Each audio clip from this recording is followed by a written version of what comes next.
she's doing with her writing and creativity. So I had to give a shout out to dear Shauna. So we're going to say hello to Alan Brocken and welcome him on to Sci-Fi Hour. Hello, Alan. Hey, it's great to be on the show. I am so excited to have you here. And I will just fill in the listening audience right now. I got the opportunity to meet you in person at the Realm Makers Writers Conference just this last July. And you were speaking with another friend of Joy on Paper, Alan Arnold, who both of you were talking about artificial intelligence and what that looks like in today's world, what it looks like from your perspective as an AI specialist. And he was coming at it with a couple different perspectives as well. So I cannot wait to talk to you about this. But the first thing, before we dive into that, the first thing I want to tell you is that I am holding up a little stuffy bear. He's wearing my sunglasses right now. I've got this little stuffy bear that I'm holding and snuggling, and my son loves it so much. And I know you know exactly what I'm talking about. This is the stuffy I bought from you because you put a little audio player in there and it's filled with these wonderful fantasy sci-fi stories. It was like the sampler that you had offered that included one of your stories. My son listens to this over and over and he holds the stuffy up to his ear and he just snuggles it and listens to these wonderful narrated stories. They're family friendly. They're all very positive and lighthearted and just fun. And oh my goodness, I had to just tell everybody about this thing and say, please head over to Alan's website where you can take a look at all the different options for these audio players. Will you tell the audience a little bit about what that is? Yeah, so we believed at Towers of Light that the reading is really important, right? Being able to read. And what we found is that the fastest way to help a child learn how to read is to read while listening. So if they follow along on the page, while they're hearing it being read to them, that's the fastest way to pick up the skill of reading. And so we partnered with the Mega Voice Audio Bible Company to actually create these wildlife storytellers, is what they're called.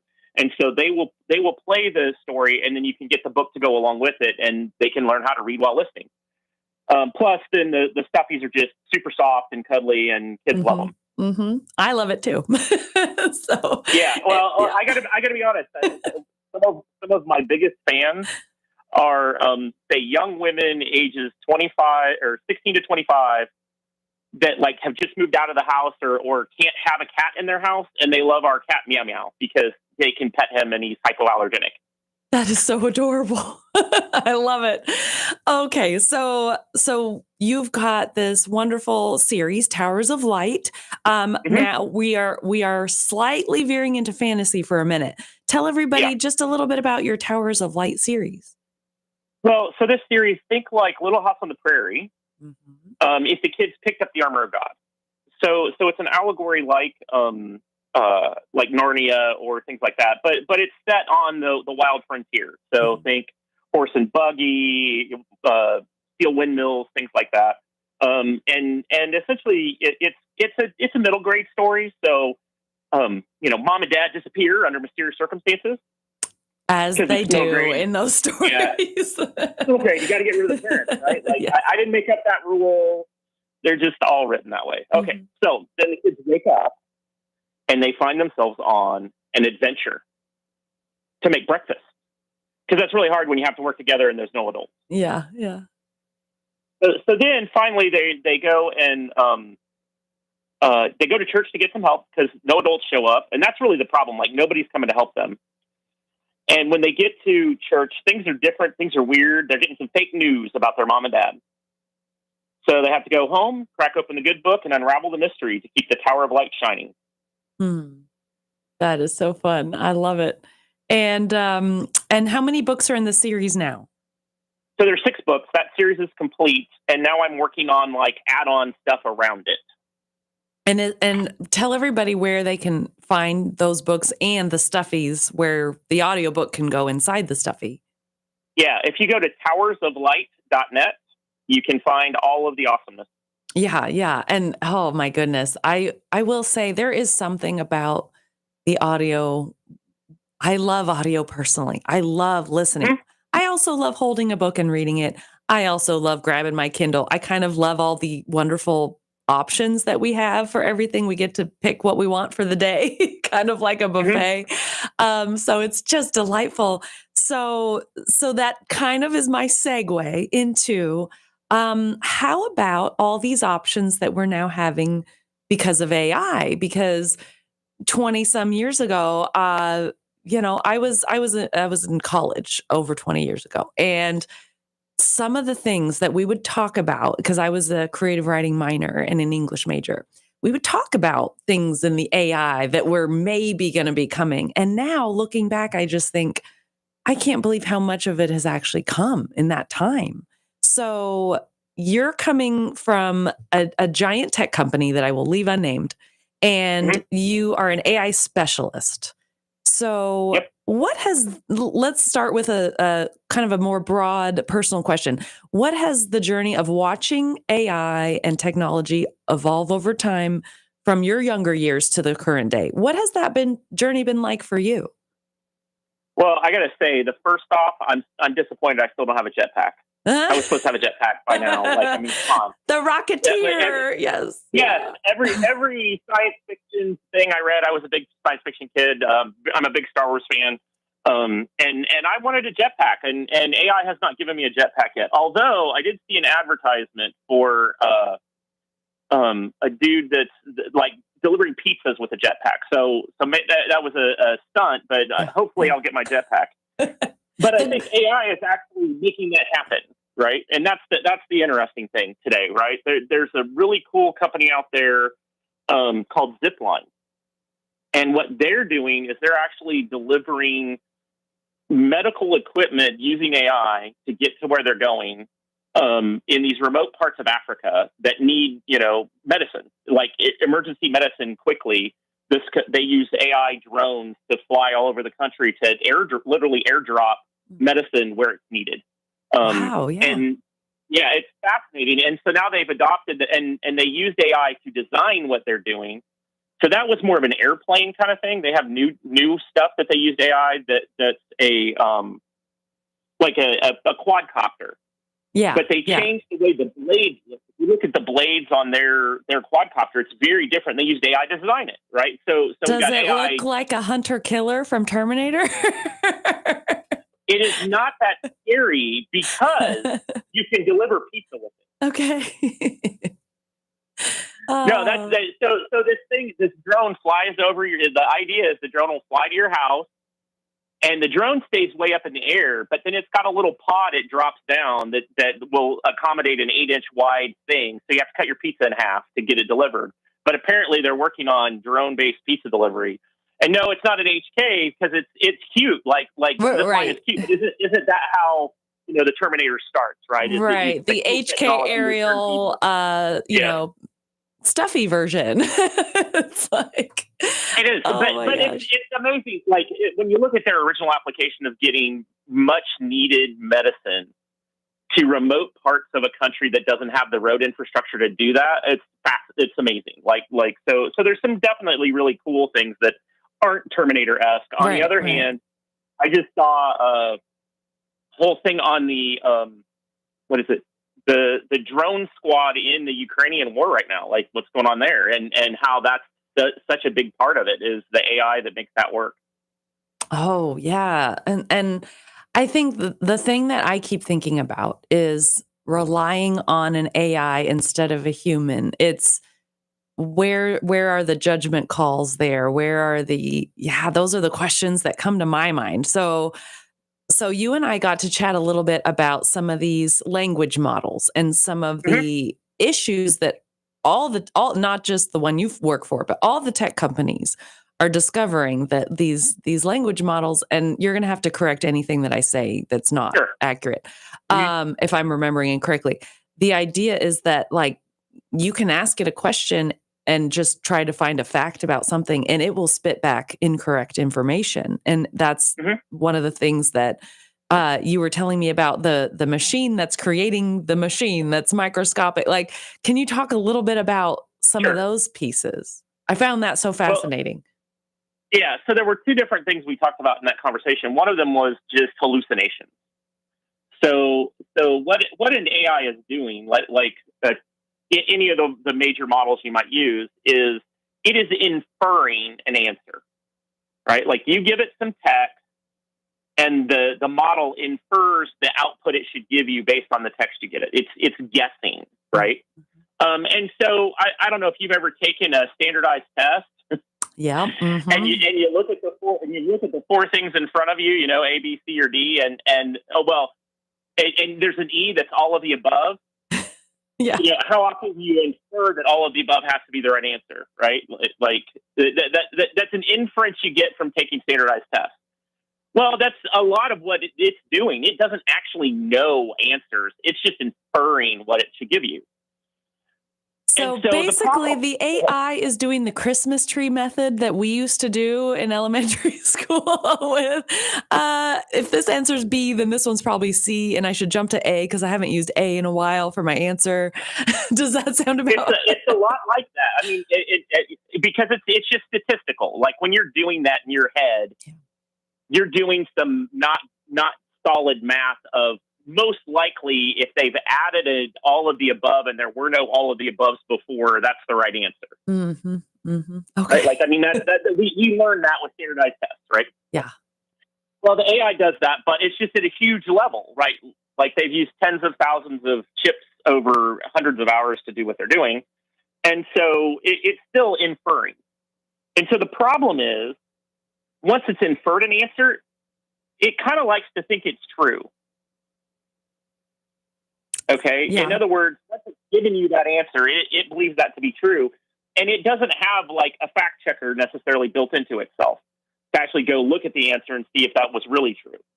And so what will happen is it will make up quotes that don't really exist from people that could have been real, but it made up the quote because it thought you wanted one. And then give you a link that's not to an actual article. Yeah, and that's a hallucination. The ghosts in the machine, the hallucination. Yeah. So, yeah, wow.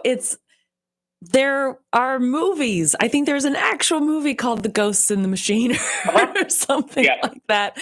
And then now today, there is an actual AI specialist telling me, yes, this is a real thing.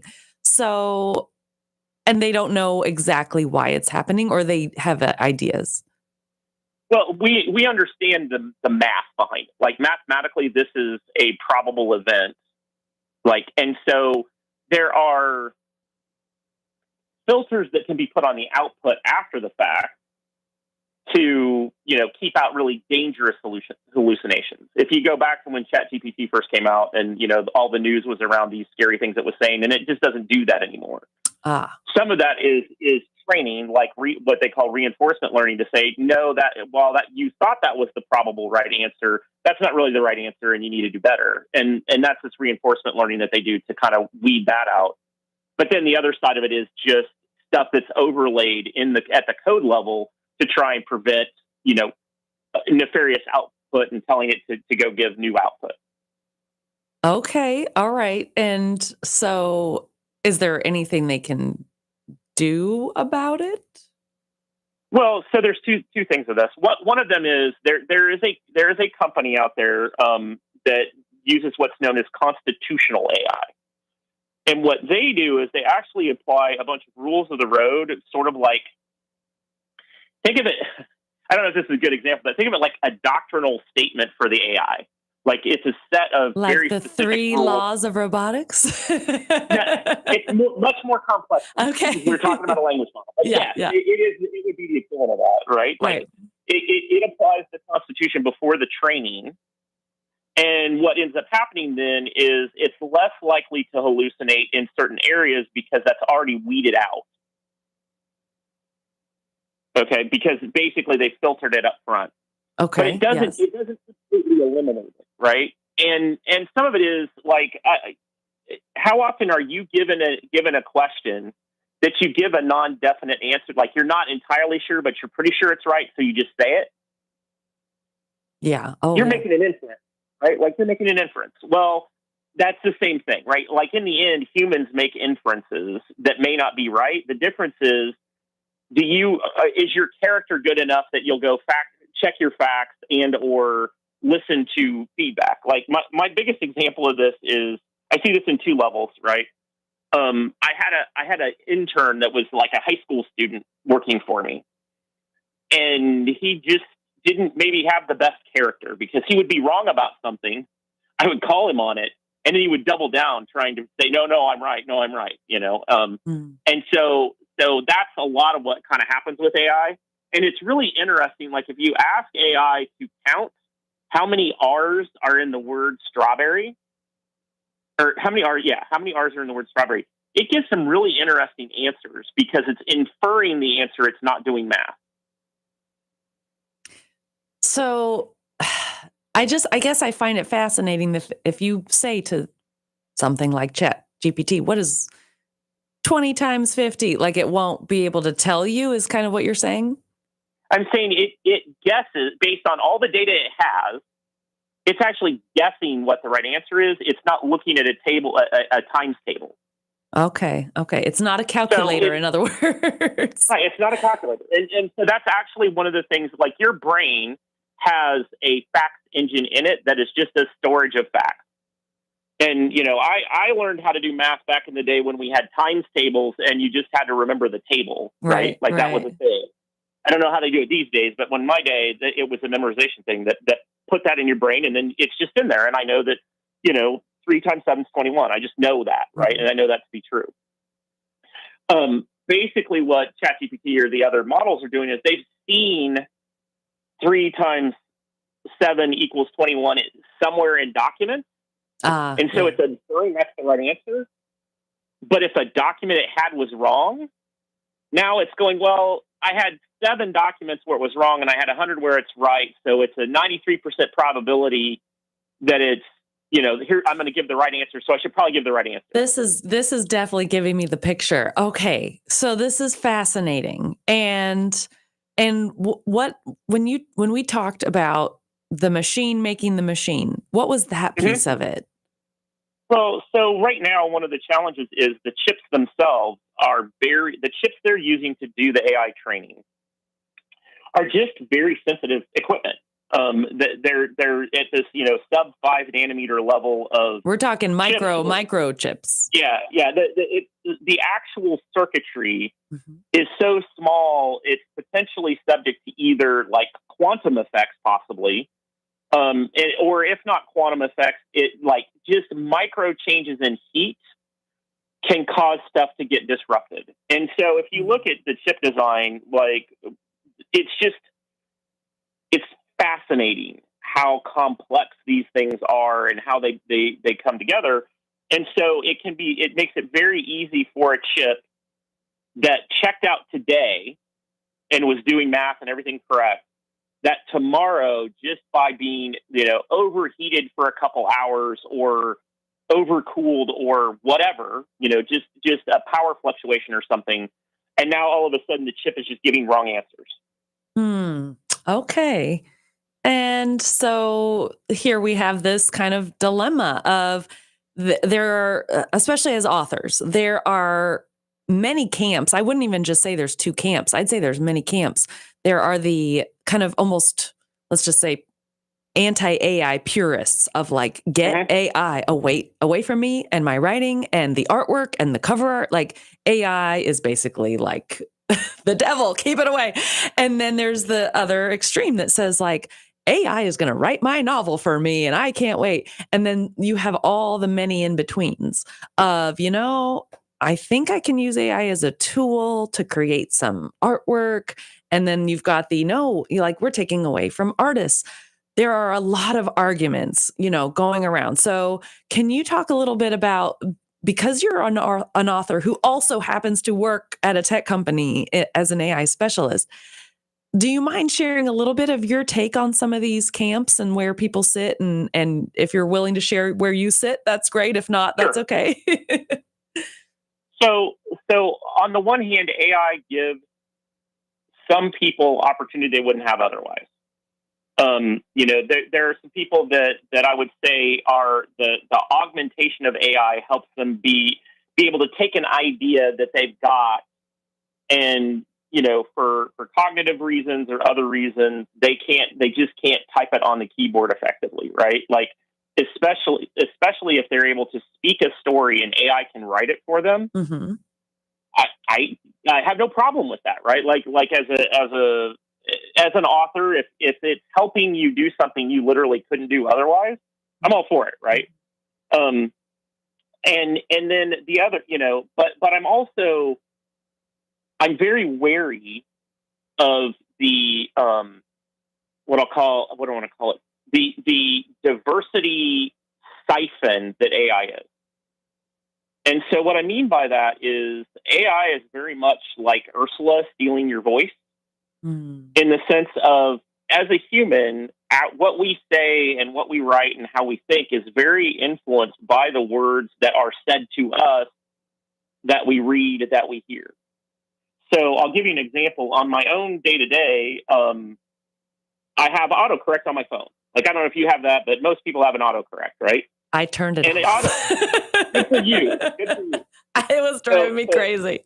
Yeah. But autocorrect stops being just autocorrect. It also suggests things, right? Yep. And I'm like, stop it. You do not know what I need.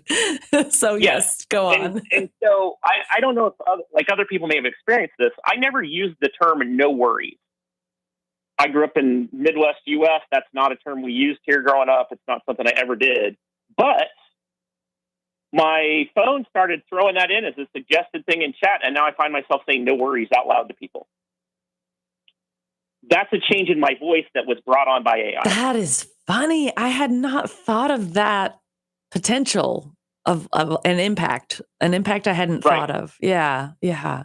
And so as an author, I have a voice and I want to retain my voice. I don't want AI to change my voice. Right. Like, right. Yes. And I don't have the resources, nor do I want to give my data, my stories to AI necessarily, to be able to train it on my voice so it tells my voice. Mm-hmm. Right. I don't want to lose that control because it's my voice. So I'd say that's one of the pieces of it. But the point about the homogenization or the lack of diversity is, in the end, the AIs were trained against a certain set of data at a certain point in time that is not inclusive of all data, and likely not inclusive of your voice if it's net new stuff you've written, right? That wasn't in there. So whatever it gives you will be that AI company's point of view on language, right? The rules of the road, what it accepts as good answers, all of that. And there's good data to show that in every aspect of like modern culture, the diversity of what logo designs look like, colors of cars, where people take basketball shots, and actual marketing content is being sucked out of it. And a lot of it, and it's much worse when you're using a lot of generative AI. And so while it's not a bad idea to maybe prompt something or get a concept or whatever, in the end, if you're trying to produce an original piece of work that is your voice or your art style or your whatever, you really want to avoid it, simply because basically you're going to be influenced by this data coming in that is part of this homogenous thing from that vendor. Mm-hmm. I have to agree with you there. Yes. Mm-hmm. Yeah, I don't see a problem with it for sort of standard business stuff. Like you've got, if you're working on a strategy document and you're trying to come up with the elements of a strategy or something like that, those use cases make a lot of sense because you're getting help for a prompt to move something forward. But if you're doing creative entertainment and your voice matters to you, or you're a brand and your voice matters to you, you really want like humans making new stuff. This has been so awesome, Alan. I think that's an awesome point to wrap up on. I could talk to you for hours. By the way, I am so sorry we have to wrap up. No worries. Thank you so much for your insights, expertise, for coming on to Joy on Paper Sci-Fi Hour. I am so excited that we got to have this chat, and we will have to have you on again in the future for sure. And have a great rest of your day. Take care. Yep. Thanks a lot. Bye-bye. Thank you, dear listeners, for joining us for Sci-Fi Hour. This has been an absolute blast, and enjoy the rest of your day. And Joy on Paper will be back on Thursday. And you can listen every Tuesday, Thursday at 11 a.m. for the 1 hour show with Patsy Gill. We'll see you then. Bye-bye.